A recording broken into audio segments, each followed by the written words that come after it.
আমাদের বাংলাদেশের যে আত্মা 1971 সালে যার জন্য আমরা লড়াই করেছিলাম, যুদ্ধ করেছিলাম, সেই লড়াইটা যুদ্ধটা ছিল সত্যিকার অর্থেই একটা অসাম্প্রদায়িক গণতান্ত্রিক প্রগতিশীল বাংলাদেশ দেখার।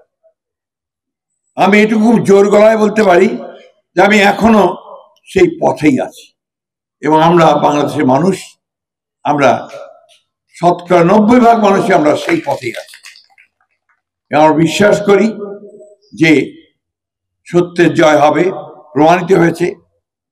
একজন ফ্যাসিস্ট শাসক দীর্ঘকাল ধরে চেষ্টা করেছে গণতন্ত্রকে ধ্বংস করে দিয়ে, গণতান্ত্রিক প্রতিষ্ঠানগুলোকে ধ্বংস করে দিয়ে একটা একদলীয় শাসন ব্যবস্থা চাপিয়ে দিতে ব্যর্থ হয়েছে। এই দেশের দেশপ্রেমিক মানুষ, ছাত্র জনতা তার নিজের রক্ত দিয়ে এই প্রমাণ করেছে আবার যে এটা বাংলাদেশে সম্ভব। একটা জিনিস আমাদের সবাইকে মনে রাখতে হবে, আজকে এই মুহূর্তে সেই কথাটা বলা প্রয়োজন বলে আমি মনে করছি, যে সামনে আমাদের গণতন্ত্রের উত্তরণের একটা সুযোগ সৃষ্টি হয়েছে।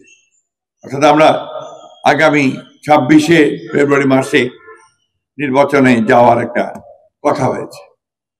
এই নির্বাচনটা বাংলাদেশের মানুষের জন্য অত্যন্ত গুরুত্বপূর্ণ, বাংলাদেশের ভবিষ্যতের জন্য গুরুত্বপূর্ণ, বাংলাদেশের গণতন্ত্রের জন্য গুরুত্বপূর্ণ। কারণ এই নির্বাচনে যদি আমরা কোনো ভুল সিদ্ধান্ত নেই, তাহলে জাতি এর জন্য অনেকটা আমি মনে করি যে তাকে পে করতে হবে।